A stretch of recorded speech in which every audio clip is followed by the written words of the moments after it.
Bonjour à tous, voilà une petite vidéo pour vous expliquer la suite du chapitre. Donc jusqu'à présent, sur la première page du chapitre en théorie, je vous avais expliqué comment calculer des aires de surface grâce au calcul intégral. Et bien grâce au calcul intégral, on peut également calculer des volumes de solides de révolution. Et l'aspect positif, c'est que c'est très facile en fait, c'est pas plus compliqué que pour les aires. On ne va pas pouvoir calculer n'importe quel volume. On va pouvoir calculer les volumes des solides de révolution. Alors un solide de révolution, j'ai la définition en haut ici dans les premières lignes. Un solide de révolution d'axe D est un solide engendré par la rotation d'une surface plane autour de D. Ça a l'air un peu compliqué comme ça, donc je vais vous le montrer avec GeoGebra. Ce sera plus simple. Voilà mon fichier GeoGebra. Vous voyez que j'ai dessiné une fonction quelconque, enfin le graphique de la fonction en bleu qui est délimité entre les points A et E. Et je vais faire tourner la surface qui est comprise, donc je viens de griser la surface qui est comprise entre le graphique de ma fonction en bleu, l'axe des X et les deux droites verticales qui passent par A et par E. Cette surface, je vais la faire tourner autour de l'axe des X. Donc concrètement, à quoi ça ressemble? Ben voilà, je fais tourner ma surface autour de l'axe des X et j'obtiens donc ce qu'on appelle un solide de révolution. Et on va apprendre à calculer les volumes de ces solides-là. Donc je recommence avec une autre fonction. Je vais prendre une fonction un peu plus simple, voilà. Donc regardez, je cache la surface. Je remonte la surface qui est comprise entre le graphique de ma fonction, l'axe des X, la droite verticale passant par A, la droite verticale passant par E, et je vais faire tourner cette surface autour de l'axe des X pour obtenir un solide de révolution et donc un volume. Voilà, je fais tourner dans un sens puis dans l'autre. J'obtiens donc un volume particulier qu'on va pouvoir calculer avec le calcul intégral. Je peux vous le montrer sur une autre animation. Ici, c'est la même chose. Donc à gauche, vous avez le graphique d'une fonction dans un système d'axe x, y. Je vais faire tourner ma fonction autour de l'axe des abscisses, délimité entre deux droites verticales. Ici, je peux bouger les vues pour imaginer à quoi ressemble le volume que l'on obtient. Hein. Donc on a un solide qui ressemble à un vase et on va pouvoir calculer le volume de ce solide-là. Je reviens à ma feuille de cours et pour calculer le volume du solide de révolution, il est mis S pas pour surface mais pour solide, je vois que c'est une intégrale, qu'il y a le nombre pi qui intervient dedans et que j'ai ma fonction, l'expression analytique de ma fonction qui est mise au carré. On a deux bornes A et B qui délimitent en fait la surface que l'on fait tourner pour obtenir le solide de révolution. Alors vous me connaissez, je n'aime pas vous donner une formule comme ça sans vous expliquer d'où elle vient. Et c'est ce que je vais faire sur une autre page. Pour expliquer d'où vient cette formule, il faut que je revienne à ce que j'ai fait pour le calcul d'air dans le calcul intégral. Alors, je vais vous montrer ça de nouveau avec GeoGebra.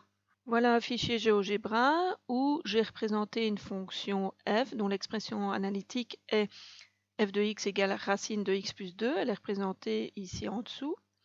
Et quand on a essayé de chercher l'aire de la surface qui était comprise entre le graphique de la fonction f et l'axe des x, on a découpé la surface en une somme de petits rectangles et on a calculé l'aire de chacun des rectangles. Pour les volumes de révolution, on va procéder à peu près de la même manière. Si vous regardez sur le graphique de droite, j'ai l'axe des x en rouge, l'axe des y en vert, et on ne le voit pas parce qu'en fait on est en 3D. Ici, il y a l'axe des z, donc l'axe des côtes, qui est perpendiculaire au plan. Et je vais vous le montrer d'une autre manière, comme ça vous verrez mieux, comme ça vous voyez peut-être mieux le volume que j'ai obtenu en faisant tourner mes petits rectangles. Ils sont sur le graphique de gauche, je les ai fait tourner autour de l'axe des X et j'obtiens donc une somme de cylindres. Pour approcher le volume de mon solide de révolution, il suffirait donc que je fasse une somme de volume de cylindres. Comment fait-on pour calculer le volume d'un cylindre? On calcule d'abord l'aire de la surface circulaire. Alors l'aire d'un cercle, je rappelle que c'est pi r carré, mais ici le rayon c'est f de x, puisqu'au départ on a une fonction, je rappelle, hein. Donc je pourrais dire que la surface d'un cercle ici c'est pi f de x au carré. Et l'épaisseur de mon cylindre c'est delta x, comme on avait ici les rectangles dont la base était delta xi et dont la hauteur était f de ci.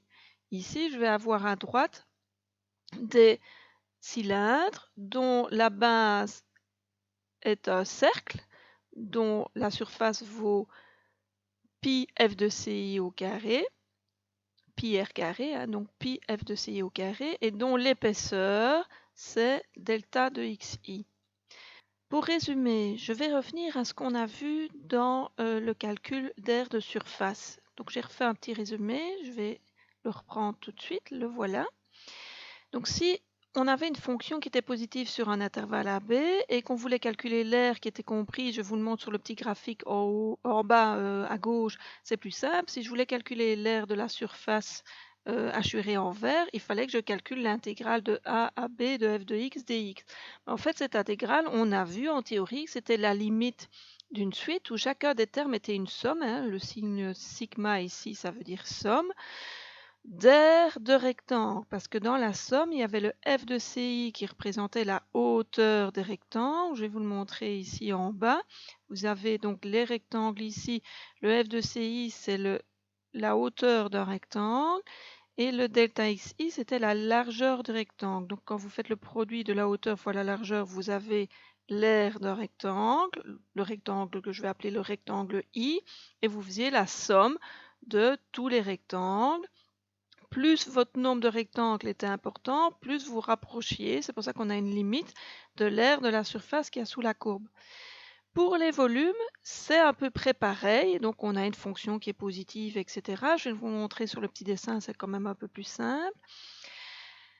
L'intégrale ici, on pourrait l'écrire aussi comme une limite d'une somme, mais ici, ce n'est pas des aires de rectangle, ce sont des volumes de cylindres. Pi f de ci au carré, ça représente la surface du cercle d'un cylindre, donc la base du cylindre, et le delta xi représente l'épaisseur du cylindre.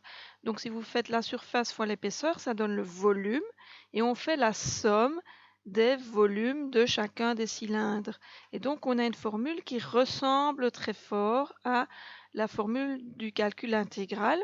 On a un pi dans la formule parce que pour calculer la surface d'un cercle, c'est pi r au carré. Ben ici, c'est pi f de x au carré, puisque f va varier tout au long de l'intervalle. Et donc, le rayon d'un cercle va varier tout au long de l'intervalle. Donc, pi f de x au carré, ça représente la surface d'un cercle, hein, d'une section de mon volume. Et le dx, c'est l'épaisseur. Donc, on fait donc finalement une somme de tranches de salami, dont la surface de la tranche de salami est représentée par pi f de x au carré et dx, c'est l'épaisseur de la tranche. Voilà, j'ai fini ma petite vidéo. J'espère que vous avez compris cette formule et on va le voir dans la vidéo suivante, comment l'utiliser pratiquement sur des exemples.